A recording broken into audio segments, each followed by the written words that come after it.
Bismillahirrahmanirrahim. Assalamualaikum warahmatullahi wabarakatuh. Pemirsa yang berbahagia, tidak setiap orang oleh Allah dipertemukan dengan bulan suci Ramadan. Maka akan sangat disayangkan orang yang bertemu dengan bulan suci Ramadan tidak berpuasa, gitu ya. Karena ini ada kaitannya dengan iman sebagaimana dijelaskan di dalam ayat Al-Qur'an. Ya ayyuhalladzina amanu kutiba alaikumussyam kama kutiba alal ladzina min qablikum la'allakum tattaqun. Wahai orang-orang yang beriman, diwajibkan kepada kalian mengerjakan ibadah puasa sebagaimana puasa itu diwajibkan kepada orang-orang sebelummu la'allakum tattaqun, agar kita semuanya menjadi orang-orang yang bertakwa. Masalahnya orang kalau tidak punya iman ini melakukan apa saja kayaknya ya happy-happy saja. Melakukan dosa dianggapnya biasa, gitu ya. Tetapi bagi orang-orang yang beriman, melakukan kemaksiatan apalagi kita tidak menjalankan salah satu bagian dari rukun Islam ini adalah sesuatu yang kira-kira kurang baik.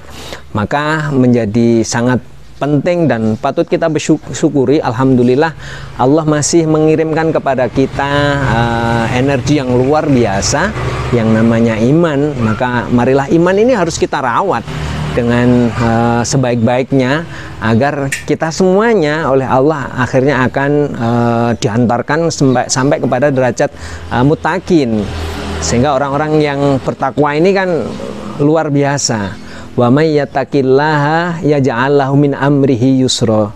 Barang siapa yang bertakwa kepada Allah Subhanahu wa taala, maka segala urusan tentang kehidupannya ini akan dimudahkan oleh Allah Subhanahu wa taala.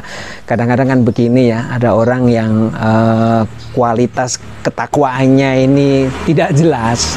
Ya artinya dia tidak mau patuh kepada Allah, menjalankan apa yang diperintahkan atau menjauhi apa yang dilarangnya. Kadang-kadang seringkali orang ini ketika mendapati ujian hidup itu sudah kalut nggak karu-karuan. Tapi kita yakin bahwa Allah adalah zat yang mengatur kehidupan kita semuanya. Maka apapun yang terjadi dalam kehidupan kita harus kita yakini bahwa ini adalah bagian dari takdir Allah Subhanahu wa taala. Walikulli syai'in khalaqnahu taqdira, bahwa segala sesuatunya itu oleh Allah sudah dijadikan kadarnya, ada ukurannya. Ini yang harus kita yakini. Kalau kemudian kita menjadi orang kaya, kita tetap bersyukur kepada Allah. Kalau kemudian suatu saat kita oleh Allah ditakdirkan menjadi orang yang serba kekurangan misalnya, kita yakini bahwa kelebihan rizki itu adalah datangnya dari Allah. Kemudian kekurangan apa yang sedang kita hadapi semuanya adalah dari Allah. Maka yang terpenting adalah bagaimana di dalam menjalani kehidupan ini kita harus berakhlak, gitu ya. Kenapa? Karena Rasulullah Muhammad SAW diutus ke dunia ini adalah untuk memperbaiki akhlak manusia. Innama bu'istu liutammima makarimal akhlaki, bahwa sesungguhnya aku diutus ke muka bumi ini dalam rangka untuk menyempurnakan akhlak manusia. Alhamdulillah bagi kita semuanya yang pernah dikirim oleh orang tua kita masuk di pesantren. Pesantren itu adalah luar biasa, mengajari kita tentang kebersamaan, bagaimana kita diajarkan tentang sholat berjamaah. Kalau di rumah mungkin untuk sholat jamaah itu terasa berat sekali ya, tetapi kalau di pondok kita mendengarkan azan, semuanya serba menjadi mudah bagi kita untuk melakukan kebaikan-kebaikan itu. Maka apa yang sudah diajarkan di pondok pesantren itu betul-betul harus kita pegangi dengan erat-erat. Jangan sampai kemudian kita baik hanya di pesantren, tapi ketika pulang ke rumah menjadi orang yang sudah tidak lagi ingat kalau dulu kita pernah jadi santri. Apalagi santri-santri putri ini ya, awalnya di pondok pakai jilbab, tetapi kemudian sekarang karena pulang ke rumahnya ini kadang-kadang lupa, ke pasar sudah tidak lagi pakai jilbab. Ya ada yang begitu juga.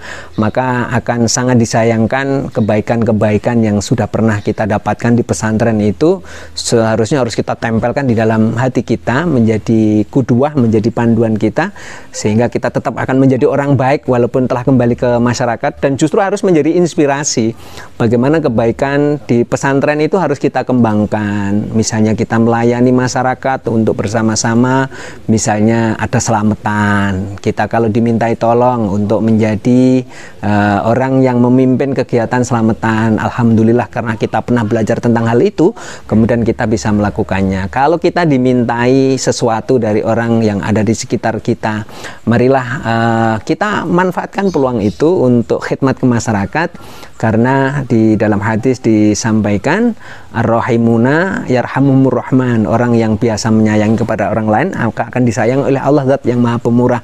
Irhamu man fil ardi yarhamkum man fis samai, sayangilah orang-orang yang ada di bumi ini nih, kita akan disayangi yang di langit. Jadi kebiasaan kita membantu kepada sesama kita, kepada teman-teman kita, nah, itu kita maksimalkan dengan sebaik mungkin. Kita berkunjung ke teman-teman kita, silaturahim dengan sesama, mudah-mudahan ini adalah sebagai wahana untuk silaturahim, saling mengunjungi kepada sesama kita, sehingga itu akan mendatangkan keberkahan dalam hidup kita.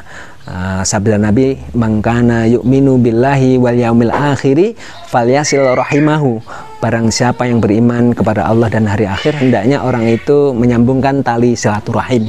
Oleh karena itu media ini kita manfaatkan untuk silaturahim sesama kita, berharap mudah-mudahan Allah akan mendatangkan banyak keberkahan kepada kita semuanya, karena kita bersedia untuk melaksanakan apa yang diperintahkan oleh Nabi dan apa-apa yang pernah diajarkan oleh para guru-guru kita, kiai kita di pesantren. Harapannya mudah-mudahan sekali lagi itu semuanya akan menjadi model bagi kita untuk kita praktekkan dalam kehidupan sehari-hari. Akhirnya sampai ketemu di lain kesempatan. Mohon maaf atas segala kekurangan. Wallahu muwaffiq ila aqwamit thoriq. Assalamualaikum warahmatullahi wabarakatuh.